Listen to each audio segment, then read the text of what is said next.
یو بل دعوه به د قیامت په ورځ وشي چې دا به ډېره خطرناکه دعوه وي.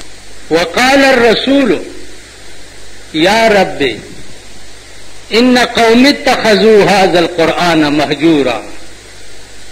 پیغمبر به دعوه وکړي په هغه عدالت کې چې یا الله زما قوم چې و دا ستا قرآن نه ټوکې او لوبې جوړې کړې. نن وګورئ تاسو د پیرنګي قانون دی په پاکستان کې، د انګریز قانون دی، د پولیس والاو په لاس کې دی، کاپه ورسره ای مجال شته چې ته د انګریز د قانون خلاف ورزي وکړي. که په لارۍ کې سور او خلاف ورزي هر سړي سره د ګسي اوږې ملایکې چې دي هغه ستا بد حرکات لیکي او د ښه اوږې ملایکې چې دي هغه ستا ښه حرکات لیکي. دا تمام فعل به دا د قیامت په ورځ خدای ته په میز باندې پیش. څه به کوئ؟ کم خوا به تښتئ؟ قرآن کې دام راغلی لا اقسم بیوم القیامت ولا اقسم بالنفس اللوامه ایحسب الانسان ان لن نجمع عظاما. انسان دا ګمان کوي چې د ده د هډوکي به زه بیا را جمع نه کړم، بیا به دی زه جوړ نه کړم چې دا څنګه مې جوړ کړی داسې به یې جوړ کړم او ځان ته به یې پېښ. الله فرمایي یقول الانسان یومئذ این المفر. هر انسان به په دغه ورځ باندې ووایي این المفر، یا الله چېرته د تښتېدو ځای شته چې وتښتم؟ آواز به ورته وشي کلا لا وزر الى ربک یومئذ المستقر. کلا لا وزر، تښتېدی چېرته شي؟ نن ستا ځای د قرار صرف د الله مخه ده، دغه طرف ته به ځې. زما عزیزانو په دغه ورځ به نجات هغه چا ته کېږي چې د چا د قرآن سره داسې ربط وي لکه د دې ښځې چې و. عبدالله ابن مبارک بیا دې ښځې نه تپوس کوي چې ته زما غوندې خبرې ولې نه کوې؟ زه چې هره پوښتنه کوم ته د قرآن آیات وې او ما له جواب راکړې. او ورته وایي تا قرآن نه دی لوستی؟ فمن یعمل مثقال ذرة خیرا یره ومن یعمل مثقال ذرة شرا یره. اے عبدالله ابن مبارکه زه د قرآن نه د هر خبره ذکر نه کوم چې د بهر خبرو حساب بیا خدای له ورکولی نشم. عبدالله ابن مبارک بیا ورته وایي چې ما سره خو لږه روټۍ هم شته که ته خورې؟ نو بوډۍ ورته وایي چې ثم اتم الصیام الی اللیل. اے عبدالله ابن مبارک الله وایي روژه به تر ماښامه پورې تماموئ. زما روژه ده، زه روټۍ نه خورم. نو عبدالله ابن مبارک ورته وایي چې لیس هذا شهر رمضان، دا خو د روژې میاشت نه ده، نو تا څنګه روژه نیولې ده؟ بوډۍ ورته وایي د خدای پاک تا قرآن نه دی ویلی؟ تا قرآن نه دی ویلی؟ الله فرمایي ومن تطوع خیرا فهو خیر الله. که چا د روژې نه بغیر نفلي روژه نیونې نو دې کې خیر ډېر دی. ما نفلي روژه نیولې وایي چې څه وخت کې ورسېدو د هغې د زامنو ځای ته، نو زامنو یې روټۍ موټۍ راوړه او مېلمستیا یې زما وکړه. وی ما تې تپوس وکړو چې ستاسو دا مور چې ده زه تې هر تپوس کوم او دا د قرآن آیات وایي او ما له جواب را کوي. نو زامنو ورته ویلې چې مېلمه 40 کاله وشو چې زمونږ د مور د قرآن نه بهر خبره نه ده کړې. 40 کاله وشو، هره خبره چې څوک ورته کوي د هغې جواب په قرآن کې ورکړي. تاسو دې ته اندازه ولګوئ چې دې ښځې به د قرآن کې څومره خواهي کړي چې د هرې خبرې جواب دې په قرآن ورکول. والله که زمونږ د زمانې هغه علما چې په سر یې جغه ولاړه یم چې د هرې خبرې جواب په قرآن کې ورنه کړی، ښځه وه او قرآن سره داسې رغبت او داسې مینه او داسې تعلق. عزیزانو زمونږ هم ښځې دي، زمونږ هم لونه دي. اندازه کوئ تاسو هغه هم ښځه وه او دا رابعه بصري هم ښځه وه، د شپې ناسته ده او لګیا ده الله الله الله الله. ناګانه پې حال راغی، وی یا الله زما زړه اوچاودو په الله الله ویلو باندې، او تا یو ورځ منه ویلي چې زما بندې زه دا یم. ښځه ده، آواز ورته وشو، رابعه بصري ته آواز وشو د اسمان نه چې گفت الله تو لبیک ماس، گفت الله تو لبیک ماس، وی نیازو شور گردت پیک ماس. اور اب یہ داستا اللہ وی چی دی دا زما لبیک دے که زما توفیق نوے نستا جبی با اللہ سنگ ویلے وی تو چی اللہ ہوئے نزد در تویم چی لبیک حاضر در تولارم وی عربیت سو غاڑی او سوے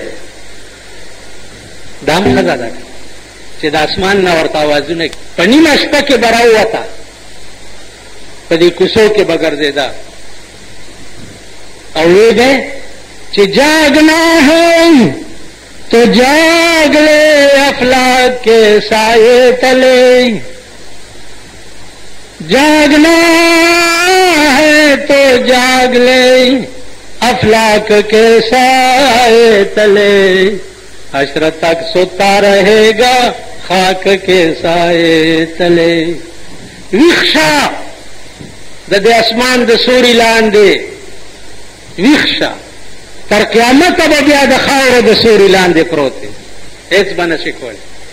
که د اسمان سوري لاندې ویښ شوي او څه دې وکړه نو دا به د هغه ځای کې په کار شي چې کوم ځای به د ځمکې د سوري لاندې ته پروت.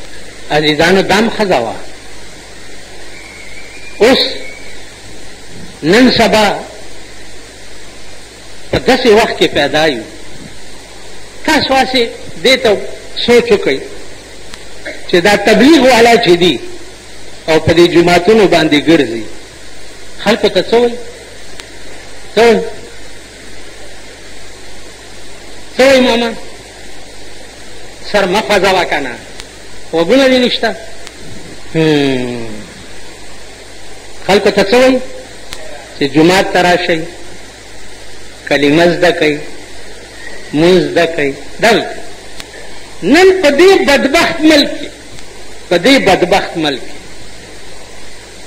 کې داسې خلک دي چې دا بشترو والا جومات کې مه پرېږدئ. ولې؟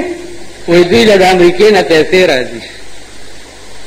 هلکه تاسو په ایمان ووایئ که د امریکې بجلیګر ملا ته یو 2 اربه روپۍ راولېږلې چې ته خلکو ته دین ښایه، وا به علم که نه؟ زه وایم چې امریکا ښځه ما له راکړي وا به علم. دا صدر کلیکټن دی، که دا د خپله ښځه راولېږي چې بجلیګر ملا دې په نکاح کي، که مې بېګاله په نکاح نه کړه د سړي زوی بنوي. امریکې والا پیسې راځي. که خلک ښه کار کوي د دوی په جامه کې خلک دشمنان دي. څوک به آواز وکړي چې د ښځو تبلیغ نشته، زه بل کار وکئ که نه.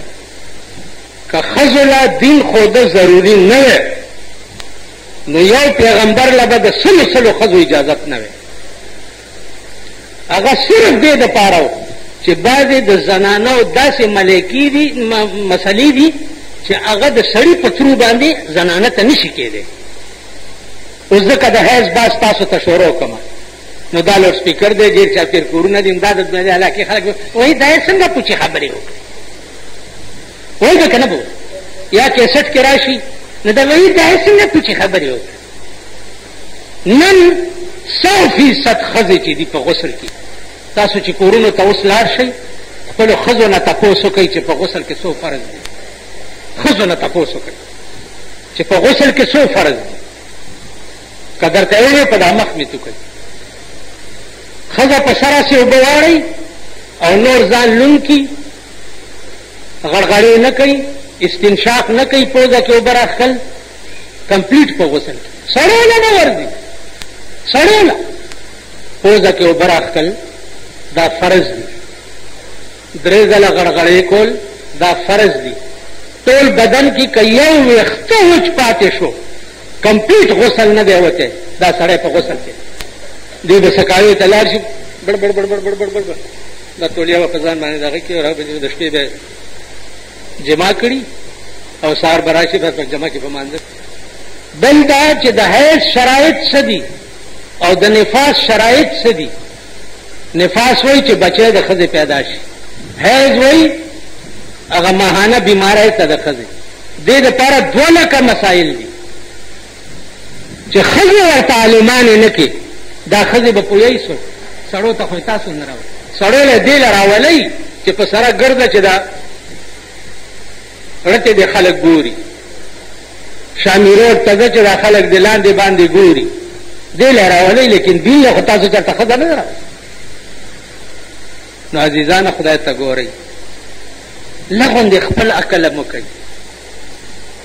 که شیطان راشي او ما ته وایي چې زه د قرآن یو مسله درته کوم، والله چې ته وایې ورم. که شیطان راشي تاسو له بني آدم راشي او د قرآن او د دین باس درته کوي او تاسو باندې کیړی بوالي او روان بشي. دلته یو بوډا دی ګرځي شین پټکی په سري، دلته دا بیجونه لګولي دي، بلا بیجونه دلته لګي. هغه د دې تبلیغي مرکز ته وایي دا تبلیغي مرکز نه دی، دا څه شو میدر شب غیمه ده، شب جمعه نه ده، دا شب غیمه ده. بوډا سړی دی او تورمیږ دی مات شه چې کور دی وران شه. هلته څه کېږي؟ په خدای قسم چې هلته ما کوم تقریرونه اورېدلي دي چې زما د 500 کالو ملاتوب ما نه هېر کړی 500 کال. په دې منبر طارق جمیل یو تقریر کړی دی، په دې منبر زه ورته دلته ناست وم چې زما د 500 کالو ملاتوب ما نه هېر کړی. عزیزانو د خدای خاطر وکړئ، شکر وباسئ چې په دې زمانه کې ستا زوی وایي چې زه 3 ورځو له په تبلیغ ځم، ستا ورور وایي چې زه 3 ورځو له په تبلیغ ځم، زه 40 ورځو له ځم. د خدای شکر وباسئ. نواز شریف د خدای هغه کور روان کړي چې دی پکې اوسېږي، د روپیو د 2 روپو د لوټونو ته هم خیال دی. دا تاسو چې د جمعې په ورځ د چنده کې واچوئ که نه، روپۍ نه خو زیاتې اچوئ نه. نو دا بار په دې پوزو چې ناست یې دغې ته لږ وګورئ، چېرته هم لاندې کتلي دي چې دا پوزي زاړه دي جوړول غواړي. کله زه د چا مری ورته ونیسم، کله د چا مری ورته ونیسم، 1500 بلم راشي، 1200 بلم راشي، خو د خلکو مری وله تاوم 4 دیخې ورته ادا کړي. نو نن سبا عزیزانو هسې اخري یو خبره واورئ، که ستاسو کور کې توشک جوړ شي نو جوړوئ یې که نه؟ او جماعت کې چې پوزې جوړ شي او نه یې جوړې او راشي او پې ولاړې ته ارام کښېنه مړه.